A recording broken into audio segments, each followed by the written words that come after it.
அனைவருக்கும் வணக்கம். NEET biology Tamil Nadu channel சார்பாக உங்களை அன்புடன் வரவேற்கிறோம். இன்றைக்கி நம்ம பார்க்க போகிற டாபிக் என்ன அப்படின்னா ப்ராசஸ் ஆஃப் டிரான்ஸ்கிரிப்ஷன். அதாவது டிரான்ஸ்கிரிப்ஷன்னா இங்கே என்னது? முதல்ல இப்போ ஒரு ஆர்கானிசம் இருக்குது அப்படின்னா அந்த ஆர்கானிசம்குள்ளே இருக்கக்கூடிய செல்லுக்குள்ளே நியூக்ளியஸ் இருக்கும், நியூக்ளியஸ்குள்ளே குரோமோசோம்ஸ் இருக்கும், குரோமோசோம்ஸ்குள்ளே குரோமேட்டிட் இருக்கும், அந்த குரோமேட்டிட்குள்ளே ஜீன் இருக்கும், அதுக்குள்ளே டிஎன்ஏ இருக்கும். சரியா? நல்லா ஞாபகம் வச்சுக்கோங்க. இப்போ இந்த டிஎன்ஏக்குள்ளே என்ன இருக்கும் அப்படின்னா இன்ஃபர்மேஷன் இருக்கும், இன்ஃபர்மேஷன் டு ப்ரொடியூஸ் ப்ரோட்டீன்ஸ். சரியா? அதாவது டிஎன்ஏ அப்படிங்கிறது ஜெனட்டிக் மெட்டீரியல் அப்படின்னு நீங்கள் கேள்விப்பட்டிருப்பீங்க. அப்புறம் என்ன சார் திடீர்னு ப்ரோட்டீன் சிந்தசிஸ்க்கு உண்டான இன்ஃபர்மேஷன் வச்சுருக்கோம் அப்படின்னு நீங்கள் சொல்கிறீங்க அப்படின்னா அது ஜெனட்டிக் மெட்டீரியல் தான். It is transforming that information to one generation to the next generation. எந்த இன்ஃபர்மேஷன்? ப்ரோட்டீன் ப்ரொடியூஸ் பண்ணக்கூடிய அந்த இன்ஃபர்மேஷனை ஒரு ஜென்ரேஷன்லேருந்து அடுத்த ஜென்ரேஷனுக்கு கொண்டு போகும், ஒரு செல்லுலேருந்து அடுத்த செல்லுக்கும் கொண்டு போகும். அதனால தான் அதை ஜெனட்டிக் மெட்டீரியல் அப்படின்னு வச்சுருக்காங்க. சரிங்களா? சரி, இப்போ நம்ம அந்த ஜெனட்டிக் மெட்டீரியல் அப்படிங்கிற கான்செப்டை விட்டுருவோம். அதுக்கு உண்டான ப்ரோட்டீன் சிந்தசிஸ் எப்படி நடக்குது அப்படிங்கிறதுல ஒரு பார்ட் மட்டும் இன்றைக்கி நம்ம படிக்க போகிறோம். நீங்கள் ஏற்கனவே சென்ட்ரல் டாக்மா அப்படிங்கிற ஒரு விஷயத்தை நீங்கள் கேள்விப்பட்டிருப்பீங்க. ஒரு டிஎன்ஏ இருக்கும், அந்த டிஎன்ஏ ஆர்என்ஏவாக மாறும், அந்த ஆர்என்ஏ ப்ரோட்டீனை சிந்தசைஸ் பண்ணும் அப்படின்னு சொல்லி படிச்சிருப்பீங்க. ரைட்டா? இப்போ ஒரு டிஎன்ஏ இருக்குது, அந்த டிஎன்ஏ எஸ்பெஷலி வழக்கமாக நம்ம எடுக்கக்கூடிய எக்ஸாம்பிள் என்ன அப்படின்னு பார்த்தீங்கன்னா இன்சுலின் தான். சரியா? பீட்டா செல்ஸ் இருக்குதுன்னு வச்சுக்கோங்க. ரைட்டா? அந்த பீட்டா செல்ஸ்க்குள்ளே இருக்கக்கூடிய டிஎன்ஏ இருக்குல்ல, அந்த டிஎன்ஏக்குள்ளே இன்சுலின் ப்ரொடியூஸ் பண்ணக்கூடிய தகவல்கள் இருக்கும். சரியா? இது உங்களுக்கு தெரியும் இல்லையா?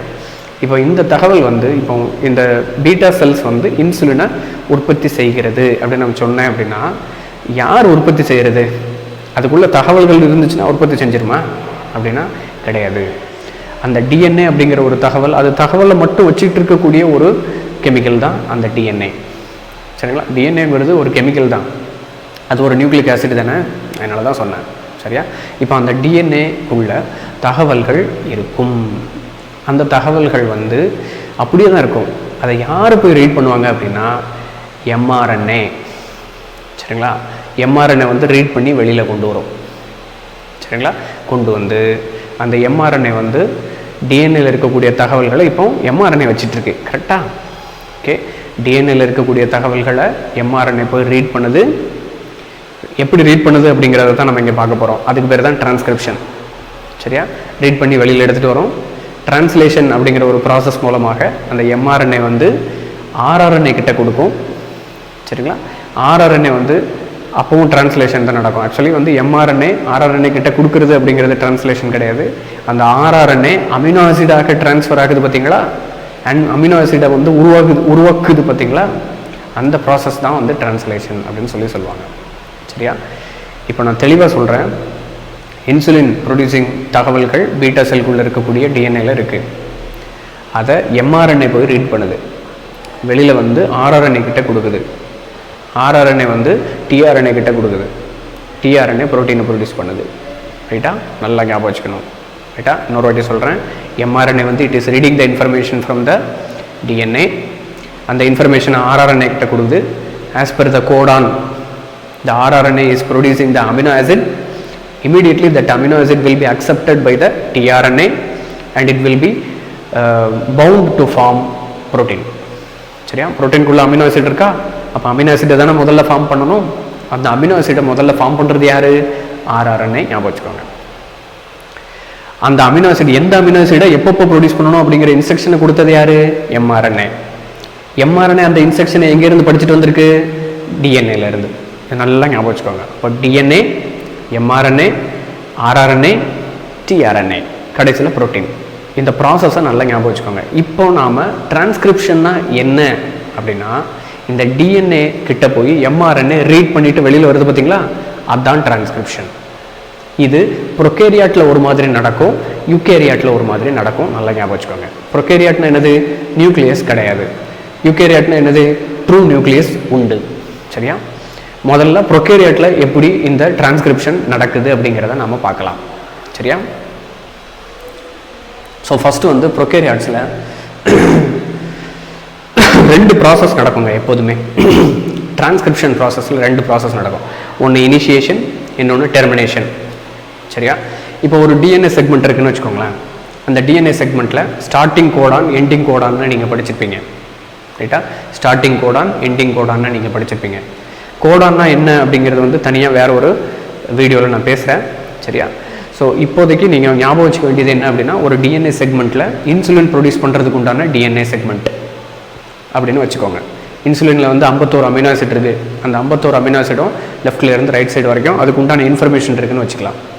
சரியா? அந்த இன்ஃபர்மேஷன் வந்து லெஃப்ட்லேருந்து ரைட்டில் இருக்குது. இதில் வந்து 2 ஸ்ட்ராண்ட் உண்டு இல்லை டிஎன்ஏல. சரியா? 2 ஸ்ட்ராண்ட் உண்டு இல்லை டிஎன்ஏல. அந்த 2 ஸ்ட்ராண்டில் 3' to 5' உண்டு, அப்புறம் 5' to 3'ன்னு 2 ஸ்ட்ராண்ட் உண்டு, 2 இழைகள் உண்டு. இந்த 2 இழைகள்லையும் கோடான் இருக்குல்ல, அந்த 2 இழைகளில் எந்த இழையை வந்து இந்த mRNA ரீட் பண்ணிட்டு வெளியில் வரப்போகுது அப்படின்னா 5' to 3' எண்டு நல்லா ஞாபகம் வச்சுக்கிடணும். சரியா? 5' to 3' எண்டை தான் அது ரீட் பண்ணிட்டு வரும். சரிங்களா? ஸோ அதுதான் கோடிங் ஸ்ட்ராண்ட் அப்படிம்பாங்க. அப்போ மேலே இருக்கிறது லீடிங் ஸ்ட்ராண்ட் அப்படிம்பாங்க. சரிங்களா? ஸோ லீடிங் ஸ்ட்ராண்டை விட்டுருங்க. இதில் இந்த கோடிங் ஸ்ட்ராண்ட் அப்படிங்கிறத மட்டும் நாம் எடுத்து படிப்போம். இந்த கோடிங் ஸ்ட்ராண்ட் பொறுத்தவரையில் 5' to 3' தான் ரொம்ப ரொம்ப இம்பார்ட்டண்ட்டு. அந்த ஒரு ஸ்ட்ராண்டை தான் mRNA ரீட் பண்ணிட்டு வெளியில் வரும். இந்த mRNA வந்து ரீட் பண்ணுறது அப்படிங்கிறத விட எக்ஸ்டென்ஷன் ஆஃப் த mRNA அப்படிங்கிற ஒரு வேர்டு தான் கரெக்டு. சரிங்களா? mRNA முதல்ல இருக்காது. அது RNA பாலிமரேஸ் அப்படிங்கிற ஒரு என்சைம் மூலமாக அது எக்ஸ்டெண்ட் ஆகிட்டே வரும். எப்படி வந்து ரெட்டிப்பாதல் முறைப்படி, ரெட்டிப்பாதலில் நம்ம டிஎன்ஏ பாலிமரேஸ் படிச்சிருப்போம்ல. சரியா? ரெட்டிப்பாதலில் வந்து டிஎன்ஏ பாலிமரேஸ் படிச்சிருப்போம்ல. அந்த டிஎன்ஏ பாலிமரேஸோட வேலை என்னது? சின்னதாக ஒரு டிஎன்ஏ செக்மெண்ட் இருந்துச்சுன்னா அதை as per the complimentary strand extend பண்ணிக்கிட்டே வரும் கடன்னு. சரிங்களா? ஒரு டிஎன்ஏ இழை இருக்கும். அதுக்கு தகுந்த மாதிரியான புதிய இழை உருவாக வேண்டும் என்றால் டிஎன்ஏ பாலிமரேஸ் தேவை. இந்த ஒரு இழையில என்னென்ன கோடான்ல என்னென்ன நைட்ரோஜன் காரங்கள்லாம் இருக்கோ அந்த நைட்ரோஜன் காரங்களே அதுக்கு காம்ப்ளிமெண்ட்ரியான ஸ்ட்ராண்டை நீட்டி கொண்டு வருகிறது, எக்ஸ்டென்ஷன் பண்ணி கொண்டே வரும். யாரு? DNA polymerase.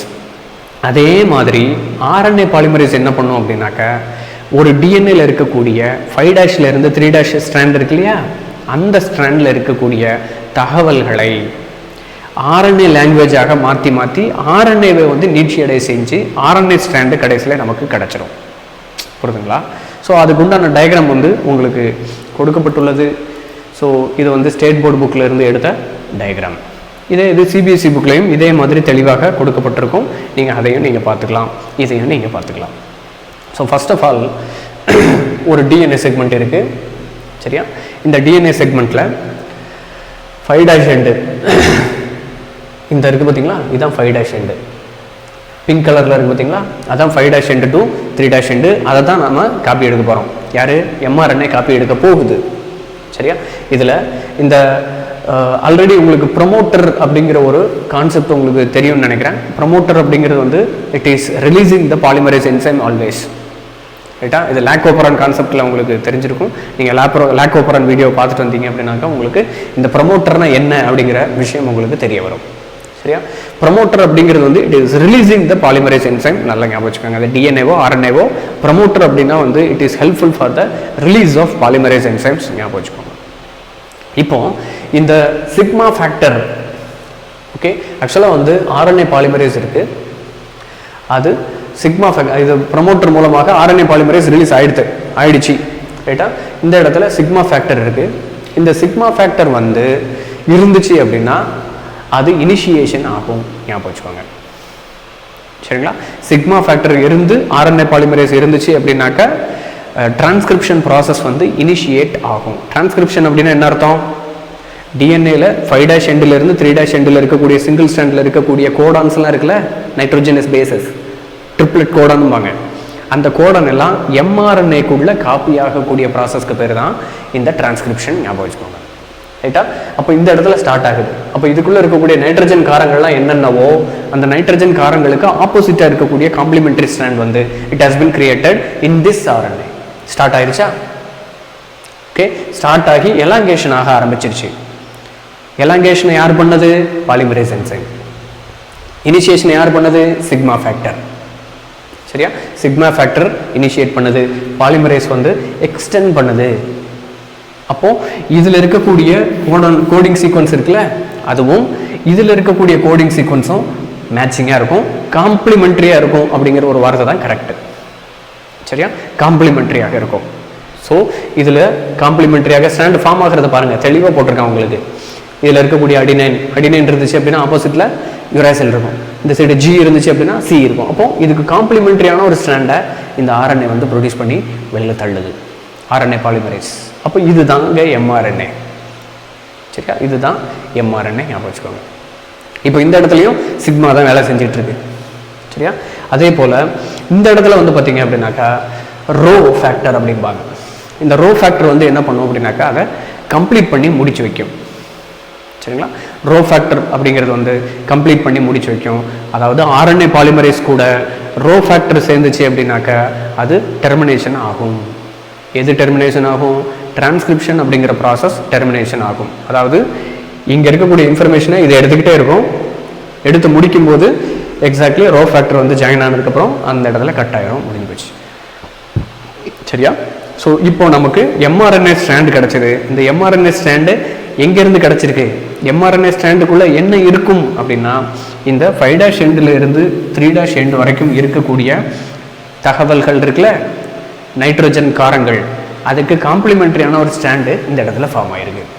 அதான் எம்ஆர்என்ஏ. அதாவது டிஎன்ஏல இருக்கக்கூடிய தகவல்களை எம்ஆர்என்ஏக்கு டிரான்ஸ்ஃபர் ஆயிடுச்சு, தகவல்கள் எம்ஆர்என்ஏக்கு வந்துருச்சு. தகவல்கள்னா என்னது? It is nothing but the codons. கோடான்கள்னா என்னது? நைட்ரஜன் காரங்கள். நைட்ரஜன் காரங்களில் மூணு நைட்ரஜன் காரங்களை நீங்கள் எடுத்தீங்கன்னு வச்சுக்கோங்க. இதான் டிஎன்ஏ இருக்குது அப்படின்னா இந்த டிஎன்ஏல ஃபர்ஸ்ட் 3 இது ஒரு கோடான், அப்புறம் இது ஒரு கோடான், இது ஒரு கோடான், இது ஒரு கோடான். இந்த மாதிரி கோடான்கள் வந்து வரிசையாக இருந்துக்கிட்டே இருக்கும். இந்த கோடான்களை வந்து அது காப்பி பண்ணி எடுத்துருச்சு. சரியா? அந்த கோடான்கள் தான் வந்து அமினோ அமிலங்களை உருவாக்குவதற்கு உண்டான தகவல்கள். சரியா? அது வந்து திரும்ப அமினோ அமிலங்களை உருவாக்கிறோம் rRNA. சரியா? ஸோ அந்த கோடான்கள் சம்மந்தமாக வேற ஒரு வீடியோவை நான் சொல்கிறேன். ஸோ அப்போ கோடான்கள்னா 3 நைட்ரஜன் காரங்கள் சேர்ந்தது ஒரு கோடான். அந்த ஒரு கோடான் ஏன் சொல்கிறோம்? அந்த கோடான் வந்து ஒரு அமினோ அமிலத்தை உருவாக்கக்கூடிய தகவல் அது. சரியா? ஞாபகம் வச்சுக்கோங்க. ஸோ அப்போ இந்த எம்ஆர்என்ஏக்குள்ளே என்ன இருக்கும்? இந்த 5' எண்டிலிருந்து 3' எண்டுக்குள்ளே இருக்கக்கூடிய தகவல்கள் அத்தனையும் இங்கே காப்பி ஆயிடுச்சு. இப்போ இது வந்து it is ready for the translation process. இந்த ஆர்என்ஏ வந்து straight away entering in to the rRNA, அங்கேருந்து அமினோ ஆசிட்ஸ் வரிசையை ப்ரொடியூஸ் ஆகிட்டே இருக்கும். சரியா? இதுதான் வந்து டிரான்ஸ்கிரிப்ஷன் ப்ராசஸ் இன் ப்ரோகேரியாட்ஸ். இதில் இன்னொரு முக்கியமான தகவல்கள் என்ன அப்படின்னு பார்த்தீங்கன்னா, இதில் இந்த ப்ராசஸ் ஃபுல்லாமே டிரான்ஸ்கிரிப்ஷன் ப்ராசஸும் டிரான்ஸ்லேஷன் ப்ராசஸும் புரோட்டீன் சிந்தசிஸ் ப்ராசஸும், இந்த 3 ப்ராசஸுமே சென்ட்ரல் டாக்மா எல்லாமே வந்து இதில் சைட்டோபிளாசத்தில் தான் நடக்கும். எதில்? ப்ரோகேரியாட்ஸில். ஏன்? நியூக்ளியஸ் தான் இல்லையே, அதனால். சரியா? ஸோ அதனால் சைட்டோபிளாசத்திலேயே நடக்கும். அதனால் என்ன ஆகும்னா இங்கேருந்து எக்ஸ்டெண்ட் ஆகும்போதே இது ஆட்டோமேட்டிக்கலாக டிரான்ஸ்லேஷன் ப்ராசஸ்க்குள்ளே என்ட்ரி ஆகி அமினோ ஆசிட் ஒரு சைடு ப்ரொடியூஸ் ஆகிட்டே இருக்கும். அதாவது இந்த ப்ராசஸ் முடிகிறதுக்கு முன்னாடியே, இந்த ப்ராசஸ் டிரான்ஸ்கிரிப்ஷன் ப்ராசஸ் முடிகிறதுக்கு முன்னாடியே இந்த இடத்துல எக்ஸ்டெண்ட் ஆகினது சும்மா தானே இருக்குது. இது ஸ்ட்ரெயிட்டாகவே rRNAக்குள்ளே போய் கடகடன் இந்த சைடு டிரான்ஸ்லேஷன் நடக்கும், இந்த சைடு டிரான்ஸ்கிரிப்ஷன் நடக்கும். எதில்? ப்ரோகேரியாட்ஸில். ஏன்னா அது சைட்டோசெல்லில் தான் எல்லாமே இருக்குது. சரியா? டிஎன்ஏ உட்பட எல்லாமே சைட்டோசெல்லில் தான் இருக்குது. சரிங்களா? ஸோ யூகேரியாட்ஸில் என்ன நடக்கும் அப்படிங்கிறத நான் சொல்லிவிட்டு இதை நான் பேசினேன் அப்படின்னா உங்களுக்கு புரிய வரும். இப்போதைக்கு நீங்கள் ஞாபகம் வச்சுக்க வேண்டியது என்ன அப்படின்னா, இந்த சைடு டிரான்ஸ்கிரிப்ஷன் நடக்குது, ஒரு பர்டிகுலர் ஸ்டேஜுக்கு அப்புறம் இது எக்ஸ்டெண்ட் ஆனதுக்கப்புறம் இந்த சைடு டிரான்ஸ்லேஷன் ப்ராசஸ் அது நடந்துக்கிட்டே இருக்கும். அதை ஞாபகம் வச்சுக்கோங்க. சரியா? ஸோ இது வந்து ப்ரோகேரியாட்ஸில் இருக்கக்கூடிய விஷயம். சரிங்களா? அடுத்து யூகேரியாட்ஸில் வந்து எப்படி இருக்குது அப்படின்னா, அதில் நியூக்ளியஸஸ் இருக்கும். சரிங்களா? அதில் நியூக்ளியஸ் இருக்கும். இதில் பார்த்தீங்க அப்படின்னாக்கா இதில் கொஞ்சம் காம்ப்ளிகேட்டடாக இருக்கும். இதில் ஃபஸ்ட்டு நாம் தெரிஞ்சுக்க வேண்டியது என்ன அப்படின்னா, இதில் இருக்கக்கூடிய என்சைம்ஸுங்க. சரியா? அதில் ஒரு டைப் ஆஃப் RNA பாலிமரேஸ் தான் இன்வால்வ் ஆச்சு. இதில் 3 டைப் ஆஃப் பாலிமரேஸு இன்வால்வ் ஆகுது. அதில் ஃபர்ஸ்ட் வந்து பாலிமரேஸ் 1. இது எதை டிரான்ஸ்லேட் பண்ணுவோம்? rRNAவை டிரான்ஸ்கிரிப்ஷன் பண்ணுது. சரிங்களா? rRNAவை டிரான்ஸ்கிரிப்ஷன் பண்ணுது. RNA பாலிமரேஸ் 1 டிரான்ஸ்கிரைப் த rRNAs. சரிங்களா? அதில் 28S 18S 5.8S இந்த மூணையும் ஞாபகம் வச்சுக்கோங்க. இதெல்லாம் வந்து என்ன அப்படின்னா இந்த rRNA-வினுடைய யூனிட்ஸு. இந்த சைஸில் இருக்கக்கூடியது, இந்த சைஸில் இருக்கக்கூடியது, இந்த சைஸில் இருக்கக்கூடிய rRNA-வை டிரான்ஸ்கிரைப் பண்ணக்கூடிய ஃபங்க்ஷனை யார் பண்ணுறது? RNA பாலிமரேஸ் 1 பண்ணுது. அதே போல் RNA பாலிமரேஸ் 2 வந்து பார்த்திங்கன்னா mRNA, இதுதான் வந்து ரெகுலர் பாலிமரேஸ். இதை பற்றி தான் நாம் இப்போது பேச போகிறோம். சரிங்களா? DNA polymerase 3 is responsible for transcription of tRNA.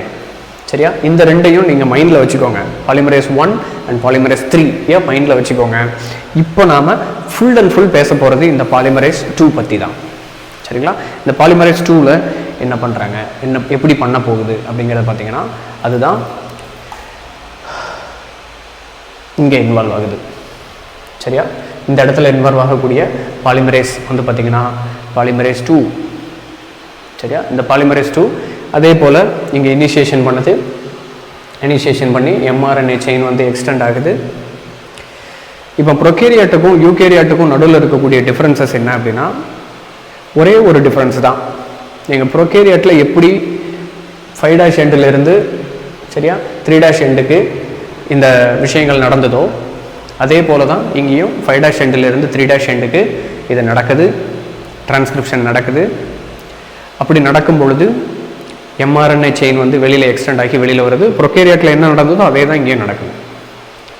ஆனால் இதில் சில டிஃப்ரென்சஸ் இருக்குது. அந்த டிஃப்ரென்சஸ் என்ன அப்படிங்கிறத மட்டும் நான் சொல்லிடுறேன். சரியா? இதில் பார்த்தீங்கன்னா அதில் ஒரே மாதிரியான ஸ்டாண்டர்ட் தான் வந்துச்சு. இதில் பார்த்தீங்கன்னா இதெல்லாம் என்ன சார் புதுசாக எக்ஸ்ட்ராவாக என்னென்னமோ இருக்குது அப்படின்னு பார்த்தீங்கன்னா இதுக்கு பேர் வந்து இன்ட்ரான்ஸ் அப்படிம்பாங்க. ப்ரோகேரியாட்ஸில் இருக்கக்கூடிய mRNA-க்கும் யூகேரியாட்ஸில் இருக்கக்கூடிய mRNA-க்கும் வித்தியாசம் இருக்குது. என்ன வித்தியாசம் அப்படின்னு பார்த்தீங்கன்னா இந்த இன்ட்ரான்ஸ் தான் வித்தியாசம். இன்ட்ரான்ஸ் அண்ட் எக்ஸான்ஸ் அப்படிம்பாங்க. சரியா? உங்களுக்கு மார்க் பண்ணியிருக்கு பாருங்கள். எக்ஸான்ஸ் மஞ்சள் கலரில் இருக்கிறது எக்ஸான்ஸு, இதில் இருக்கக்கூடியது இன்ட்ரான்ஸு. அப்போ அந்த இன்ட்ரான்ஸ் வந்து இன்ட்ரான்ஸ்னால் என்னது? இன்ட்ரான்ஸ் வந்து பார்த்திங்கன்னா தேவையில்லாத சீக்வன்சஸ்ஸு, RNA சீக்வன்சஸ்ஸு. சரிங்களா? இது யூகேரியாட்டில் இருக்கக்கூடிய காம்ப்ளெக்சிட்டிக்கு முக்கியமான காரணமே வந்து பார்த்திங்கன்னா இந்த இன்ட்ரான்ஸ் தாங்க. சரியா? ப்ரோகேரியாட்ஸில் வந்து ஜீன் மேப்பிங் வந்து ஈஸி. அதில் வந்து என்ன சொல்கிறது, அந்த ஹியூமன் ஜீனோம் ப்ராஜெக்ட் மாதிரி அந்த ஜீனோம் ப்ராஜெக்ட் வந்து ஈகோலில் ரொம்ப ரொம்ப ஈஸி. ஏன்? அதில் இன்ட்ரான்ஸே கிடையாது. ஆனால் இங்கே பார்த்தீங்கன்னா ஹியூமன் பீயிங்ஸில் வந்து பார்த்திங்கன்னா கட்ட இடத்துல இன்ட்ரான்ஸாக வந்து நிற்கும். அப்போ அதெல்லாம் வந்து நான் கோடிங் சீக்வன்ஸு. அப்போ அந்த நான் கோடிங் சீக்வன்ஸ் எதுக்குடா இருக்குது அப்படின்னு சொல்லிட்டு நிறைய பேருக்கு டவுட்டு. எது நான் கோடிங் சீக்வன்ஸு எது கோடிங் சீக்வன்ஸு அப்படிங்கிறத கண்டுபிடிக்கிறதுக்கே வந்து பல வருஷம் ஆயிடுச்சு நமக்கு. அவ்வளோ வருஷம் கழிச்சு இப்போ முடிச்சிட்டோம், அது வேறு விஷயம். ஸோ இப்போ இந்த இன்ட்ரான்ஸினுடைய நேச்சர் என்ன அப்படின்னு பார்த்தீங்கன்னா இட் இஸ் அ நான் coding sequence which is coming in between the coding sequences. ரைட்டா? இந்த இன்ட்ரான்ஸை வந்து ஃபஸ்ட்டு ரிமூவ் பண்ணுறது அப்படிங்கிறது யூகேரியாட்டிக் டிரான்ஸ்கிரிப்ஷனில் ஒரு முக்கியமான வேலை. சரியா? யூகேரியாட்டிக் டிரான்ஸ்கிரிப்ஷனில் முக்கியமான வேலை. இந்த வேலை ப்ரோகேரியாட்டில் இருந்துச்சா? இல்லை, கண்டிப்பாக கிடையாது. ஏன்னா அதில் இன்ட்ரான்ஸும் கிடையாது. அழகாக வந்து ரீட் பண்ணிகிட்டே இருக்கும், ஒரு சைடில் டிரான்ஸ்லேஷன் நடந்துக்கிட்டே இருக்கும். டிரான்ஸ்கிரிப்ஷனும் டிரான்ஸ்லேஷனும் சைமல்டேனியஸாக நடந்து டபால்னு முடிஞ்சிடும் ப்ரோட்டீன் சிந்தசிஸ். ஆனால் இங்கே பார்த்தீங்க அப்படின்னா இமீடியட்டாலாம் அப்படி முடியாது. ஏன்னா இதில் இன்ட்ரான்ஸ் இருக்குது. அது போக இன்னும் ஒரு சின்ன வேலை இருக்குது. அது என்ன அப்படிங்கிறத கொஞ்சம் நேரம் கழிச்சு நான் சொல்கிறேன். ரைட்டா? ஸோ இதில் இன்ட்ரான்ஸ் இருக்குது. இந்த இன்ட்ரான்ஸை வந்து ரிமூவ் பண்ணணும். ரிமூவ் பண்ணுறதுக்கு இந்த இடத்துல கட் பண்ணணும். சரிங்களா? அதுக்கு பேர் தான் RNA splicing அப்படிம்பாங்க. ஓகேங்களா?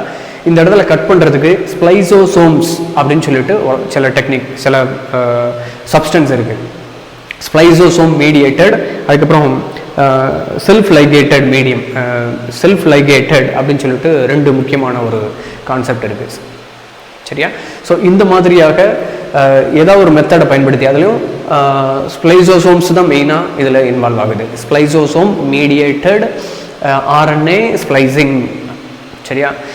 அது என்ன ஸ்ப்ளைசிங் அப்படின்னா இந்த இன்ட்ரான்ஸை கட் பண்ணணும், இந்த இடத்துல கட் பண்ணணும், இதையும் அங்கே ஒட்டணும். புரியுதா? இந்த இடம் கட் ஆகிடும், இந்த இடத்தையும் ஒட்டணும். சரியா? அதே போல் இதை கட் பண்ணிவிட்டு இந்த இடத்தையும் ஒட்டணும். சரியா? இதை கட் பண்ணிவிட்டு இந்த இடத்தையும் ஒட்டணும். So that is what is here happening. சரியா? இங்கே நடக்கிறது என்ன பாருங்கள், ஆரஞ்சு கலர்லாம் காணாமல் போச்சா? அப்படின்னா என்ன அர்த்தம்? ஸ்ப்ளைசிங் முடிஞ்சிருச்சுன்னு அர்த்தம். சரியா? அப்போது இன்ட்ரான்ஸை ரிமூவ் பண்ணக்கூடிய அந்த ப்ராசஸ்க்கு பேர் தான் ஆர்என்ஏ ஸ்ப்ளைசிங். இந்த ஆர்என்ஏ ஸ்ப்ளைசிங் அப்படிங்கிறது வந்து it is a extra work in eukaryotic transcription. சரியா? எப்படியும் mRNA ரிலீஸ் ஆயிடுச்சு. அங்கே mRNA இப்படியா ரிலீஸ் ஆச்சு? டபால்னு உள்ளே இருந்து வெளியில் வந்துச்சு. இந்த ஸ்டேஜ்லேயே வந்துடும். கரெக்டாக இப்படி வந்துருச்சு. சரியா? ஸோ இப்போது ஃபஸ்ட்டு டிஃப்ரென்ஸ் வந்து பார்த்திங்கன்னா ஆர்என்ஏ ஸ்ப்ளைசிங். ப்ரொகேரியாட்டிக் டிரான்ஸ்கிரிப்ஷனுக்கும் யூகேரியாட்டிக் டிரான்ஸ்கிரிப்ஷனுக்கும் நடுவில் இருக்கக்கூடிய முக்கியமான டிஃப்ரென்ஸில் ஃபர்ஸ்ட் வந்து என்ன அப்படின்னா இந்த ஆர்என்ஏ ஸ்ப்ளைசிங். ஆர்என்ஏ ஸ்ப்ளைசிங் வந்து இன்ட்ரான்ஸை வந்து ரிமூவ் பண்ணி நார்மல் எக்ஸான்ஸை மட்டும் சீக்வன்சிங் பண்ணுறதுக்கு பேர் ஆர்என்ஏ ஸ்ப்ளைசிங். சரியா? அடுத்தது வந்து பார்த்திங்கன்னா இப்போ இந்த ப்ராசஸ் வந்து எங்கே வச்சு நடக்கும்? யூகேரியாட்ஸில் நியூக்ளியஸ்குள்ளே வச்சு தானே நடக்கும். ஏன்? நியூக்ளியஸ்குள்ளே தான் டிஎன்ஏ இருக்குது. சரியா? நியூக்ளியஸ்குள்ளே டிஎன்ஏ இருக்குது. இந்த டிஎன்ஏவை வந்து எக்ஸ்டெண்ட் பண்ணி தான் இந்த mRNA ஃபார்ம் ஆகிருக்கு. இந்த mRNA இப்போ ஃபார்ம் ஆகிருக்கிற இடம் எங்கே? நியூக்ளியஸ். அப்போ நியூக்ளியஸ்குள்ளேயே டிரான்ஸ்லேஷன் பண்ணிட முடியுமா? முடியாது. rRNA கிட்ட போகணும்ல. டிரான்ஸ்லேஷன் அப்படிங்கிற ஒரு ப்ராசஸை கண்டக்ட் பண்ணுறதுக்கு rRNA தான் தேவை அப்படின்னு நான் சொன்னேன்ல. அப்போ அந்த rRNA எங்கே இருக்குது? நியூக்ளியஸ்குள்ளே இருக்குமா யூகேரியாட்ஸில்? இல்லை, அது நியூக்ளியஸ்க்கு வெளியில் இருக்கும். எங்கே இருக்கும்? ரிபோசோம். rRNA என்ன அர்த்தம்? ரிபோசோமல் RNA அப்படின்னு அர்த்தம். ரிபோசோம்ஸ் எங்கே இருக்கும்? எண்டோபிளாஸ்மிக் ரெட்டிகுலமில். ரஃப் எண்டோபிளாஸ்மிக் ரெட்டிகுலம் கேள்விப்பட்டிருக்கீங்களா? அது உள்ளே இருக்கும். சரியா? அப்போது நியூக்ளியஸில் ப்ரொடியூஸ் ஆன இந்த mRNA வெளியே போய் ரிபோசோம்ஸ் எங்கடா இருக்குன்னு தேடி கண்டுபிடிச்சி எண்டோபிளாஸ்மிக் ரெட்டிகுலமில் அதிகமாக இருக்கும். அதுக்குள்ளே இருக்கக்கூடிய ரிபோசோம்ஸில் போய் உட்காந்துரும். உள்ளே இருக்கக்கூடிய அந்த ரிபோசோம்ஸ் கூட RNA அட்டாச் ஆகிருக்கும். அந்த RNA கூட போயிடும் டிரான்ஸ்லேஷன் ப்ராசஸை பண்ணுறதுக்காக. ப்ரொகேரியாட்ஸில் இந்த டிஃபிகல்ட்டி கிடையாது. ஏன்? நியூக்ளியஸே கிடையாது. சரிங்களா? அப்போது அந்த இடத்துல நியூக்ளியஸ் அப்படிங்கிற ஒரு விஷயம் இல்லை அப்படிங்கிற காரணத்தினால அதில் புரோட்டீன் சிந்தசிஸ் வேகமாக நடந்துடும். ஓகே, இதில் mRNA செயினை நியூக்ளியஸ் விட்டு வெளியில் வந்து ரிபோசோம்ஸை தேடி கண்டுபிடிச்சி எண்டோபிளாஸ்மிக் ரெட்டிகுலமில் இருக்கிற ரிபோசோம்ஸ் கூட அட்டாச் ஆகிருக்கிற RNA கூட போய் டிரான்ஸ்லேஷன் பண்ணணும். ரைட்டா?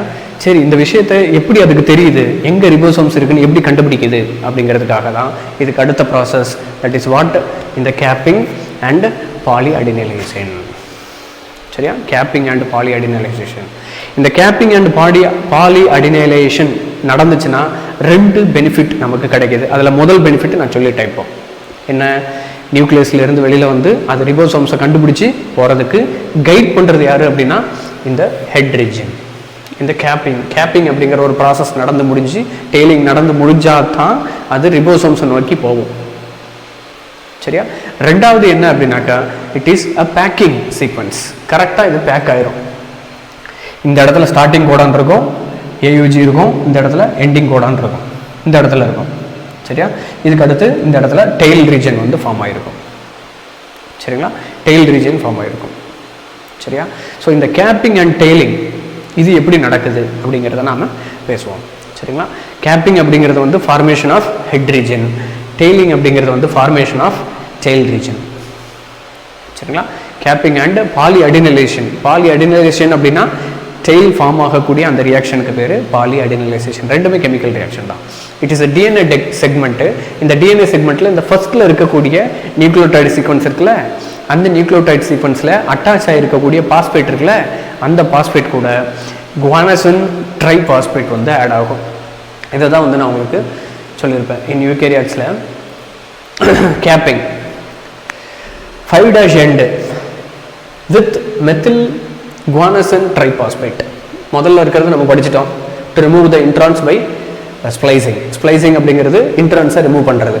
ரெண்டாவது வந்து கேப்பிங் அப்படிங்கிறது வந்து என்னென்னா 5' endல யார் ஜாயின் பண்ணுறா? குவானோசின் ட்ரைபாஸ்பேட் ஜாயின் ஆகுது. அதுவும் மெத்தில் குவானோசின் ட்ரைபாஸ்பேட் ஜாயின் ஆகுது. சாதாரணமாக ஒரு ஜிடிபி வரும்.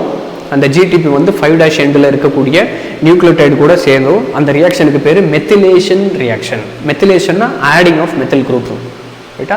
So methylation. ஸோ அப்போது மெத்தில் குவானோசின் ட்ரைபாஸ்பேட்டு ஃபார்ம் ஆகும். எந்த இடத்துல? இந்த இடத்துல. இதுதான் 5' end. இந்த 5' endல MGPPPன்னு கொடுத்துருப்பாங்க. அப்படின்னா என்னது? Methyl guanosine triphosphate. 3 பாஸ்பேட் இருக்கா? 3 பாஸ்பேட் மெத்தில் குவானோசின் ட்ரைபாஸ்பேட் வந்து ஃபார்ம் ஆயிரும். ஃபார்ம் ஆச்சு அப்படின்னா it is having a head. அதுக்கு தலை உருவாகிடும். சரிங்களா? இந்த ஹெட் ரீஜன் தான் வந்து it is guiding the mRNA towards the ribosomes. உள்ளேருந்து வெளியில் வந்த நியூக்ளியஸ்க்குள்ளேருந்து வெளியில் வந்த mRNA எப்படி சார் கரெக்டாக எண்டோபிளாஸ்மிக் ரெட்டிகுலத்துக்குள்ளே போகுது அப்படின்னா அதை கைட் பண்ணுறது யார்? இந்த MGPPP. ஓகேங்களா? Methyl guanosine triphosphate. இது எப்படி இருக்கும்னா இன்வெர்ட்டடாக அரேஞ்ச் ஆகிருக்கும். அந்த தகவல்லாம் நமக்கு தேவையில்லை. இப்போதைக்கு நீங்கள் ஞாபகம் வச்சுக்க வேண்டியது ஹெட் ரீஜனில் மெத்தில் குவானோசோன் ட்ரைபாஸ்பேட் இருக்குது.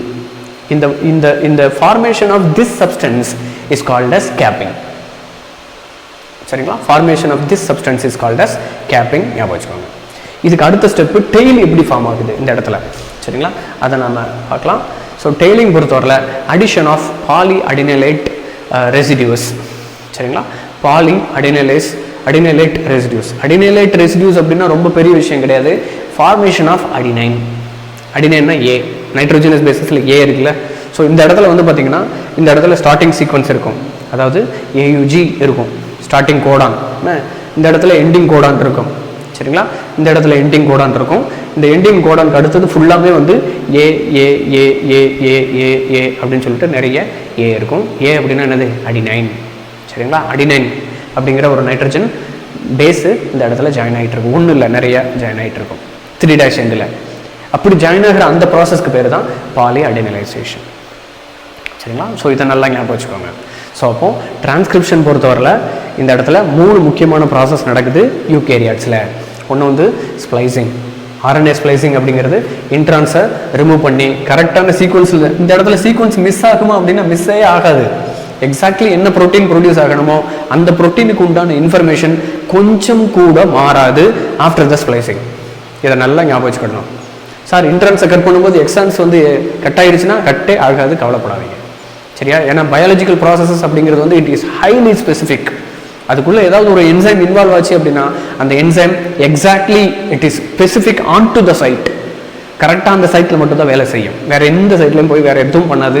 Exactly the protein sequence, protein producing sequence will be as it is like the DNA. டிஎன்ஏல என்ன ப்ரோட்டீனை ப்ரொடியூஸ் பண்ணுறதுக்கு உண்டான தகவல் இருக்கோ அது அத்தனையும் அப்படியே காப்பி ஆகிரும் mRNAல.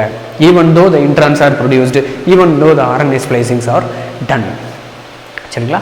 ஸோ அப்போ இந்த இடத்துல ஹெட் ரீஜன் ஃபார்ம் ஆகுது, அதுக்கப்புறம் டெயில் ரீஜன் ஃபார்ம் ஆகுது. ஹெட் ரீஜன் ஃபார்ம் ஆகிறதுக்கு கேப்பிங் அப்படின்னு பேர், டெயில் ரீஜன் ஃபார்ம் ஆகிறதுக்கு பாலிஅடினைலேஷன் அப்படின்னு பேர். சரியா? இப்போ இது வந்து it is moving on to the cytoplasm. சரியா? சைட்டோபிளாசத்துக்கு மூவ் ஆகி ரிபோசோம்ஸை கேப்சர் பண்ணுறதுக்கு கைட் பண்ணுறது யார் அப்படின்னா இந்த ஹெட் ரீஜன். ரைட்டா? டெயில் ரீஜன் அப்படிங்கிறது வந்து it is meant for stability of the mRNA. சரியா? ஸோ இப்போ இந்த இன்ட்ரான்ஸ் வந்து எதுக்காக இருக்குது அப்படிங்கிறத நம்ம தெரிஞ்சுக்கணும் இல்லையா? தேவையில்லாமல் வந்து நான் கோடிங் சீக்வன்ஸ்ன்னு தானே நான் சொன்னேன். அப்போ அந்த நான் கோடிங் சீக்வன்ஸ் வந்து எதுக்காக இருக்கணும் யூகேரியாட்ஸில் அப்படின்னு பார்த்தீங்கன்னா அதனோட இன்ஃபர்மேஷன் அப்படிங்கிறது வந்து ரொம்ப கம்மியாக தான் இருக்குது நமக்கு. It is under the research அப்படிங்கிறது தான் ஃபேக்ட்டு. சரியா? ஆனாலும் இந்த 3 யூசஸ் வந்து நம்மளே வந்து அசைன் பண்ணிக்கிட்டோம் அந்த இன்ட்ரான்ஸ் இருக்கிறதுனால. சரியா? அதில் ஃபஸ்ட்டு வந்து பார்த்தீங்கன்னா ப்ரொடெக்ஷன். சரியா? It is protecting the DNA segments அப்படின்றது தான் வந்து ஃபஸ்ட்டு யூஸு. ரெண்டாவது வந்து என்ன அப்படின்னு பார்த்தீங்கன்னா speeding up the gene expression and controlling the gene expression. ஒரு DNA வந்து அதனுடைய ஜீன் எக்ஸ்பிரஷன் வேகமாக நடக்கணுமா, அந்த அமினோ ஆசிட்ஸ் வந்து வேகமாக ப்ரொடியூஸ் ஆகணுமா அல்லது மெதுவாக ப்ரொடியூஸ் ஆகணுமா அப்படிங்கிறத இந்த இன்ட்ரான்ஸ் வந்து டிசைட் பண்ணுது அப்படின்னு சொல்லி சொல்கிறாங்க. மூணாவது வந்து பார்த்திங்கன்னா ஹரிசாண்டல் ஜீன் ட்ரான்ஸ்ஃபர் அப்படின்னு சொல்லி சொல்கிறாங்க. இந்த ஹரிசாண்டல் ஜீன் ட்ரான்ஸ்ஃபர் அப்படிங்கிறது வந்து ப்ரொகேரியாட்ஸ்லேருந்து தான் யூகேரியாட்ஸ் ஃபார்ம் ஆச்சு அப்படிங்கிறதுக்கு உண்டான ஒரு எவிடன்ஸு. சரிங்களா? அந்த எவிடன்ஸை வந்து நீங்கள் கற்றுக்கணும் அப்படின்னாக்கா இன்ட்ரான்ஸினுடைய நேச்சரை நம்ம கற்றுக்கிட்டு அதுக்கப்புறம் தான் வந்து இதை நாம் ஈஸியாக புரிஞ்சிக்க முடியும். சரியா? ஹரிசாண்டல் ஜீன் ட்ரான்ஸ்ஃபர் சம்மந்தமாக. சரிங்களா? ஸோ இதை நல்லா ஞாபகம் வச்சுக்கோங்க. ஸோ இன்ட்ரான்ஸினுடைய யூசஸ் என்ன அப்படின்னா ப்ரொடெக்ஷன், அதுக்கப்புறம் speeding up the gene expression, அதுக்கப்புறம் கண்ட்ரோல் த ஜீன் எக்ஸ்பிரஷன், அதாவது கூட்டுறது குறைக்கிறது. ஜீன் எக்ஸ்பிரஷன்னா ப்ரொடியூசிங் ப்ரோட்டீன் ப்ரொடியூசிங் வேகம் இருக்குது பார்த்தீங்களா? Speed of the amino acid production or speed of the protein production can be controlled, speeded up or reduced by the introns. சரியா? Next வந்து horizontal gene transfer அப்படிங்கிறது வந்து இன்ட்ரான் இருக்கிறதுனால தான் அந்த ஹரிசாண்டல் ட்ரான்ஸ்ஃபர் வந்து ஈஸியாக நடக்குது அப்படின்னு சொல்லி சொல்கிறாங்க. ஆக்சுவலாக வந்து இந்த ஹரிசாண்டல் ஜீன் ட்ரான்ஸ்ஃபர் அப்படிங்கிறது வந்து ப்ரொகேரியாட்ஸில் இருந்து தான் யூகேரியாட்ஸ் வந்து டெவலப் ஆச்சு அப்படிங்கிறதுக்கு உண்டான எவிடன்ஸு இன்ட்ரான்ஸ் மூலமாக நமக்கு கிடைக்கிது அப்படிங்கிறத விஷயம். மேலும் பல தகவல்களை தெரிந்து கொள்வதற்கு நீட் பயாலஜி தமிழ்நடை சேனலை சப்ஸ்கிரைப் பண்ணுங்கள். எங்களோடு எப்பொழுதும் இணைந்திருங்கள். குறைகளை எங்களிடம் சொல்லுங்கள், நிறைகளை நண்பர்களிடம் சொல்லுங்கள். நன்றி, வணக்கம்.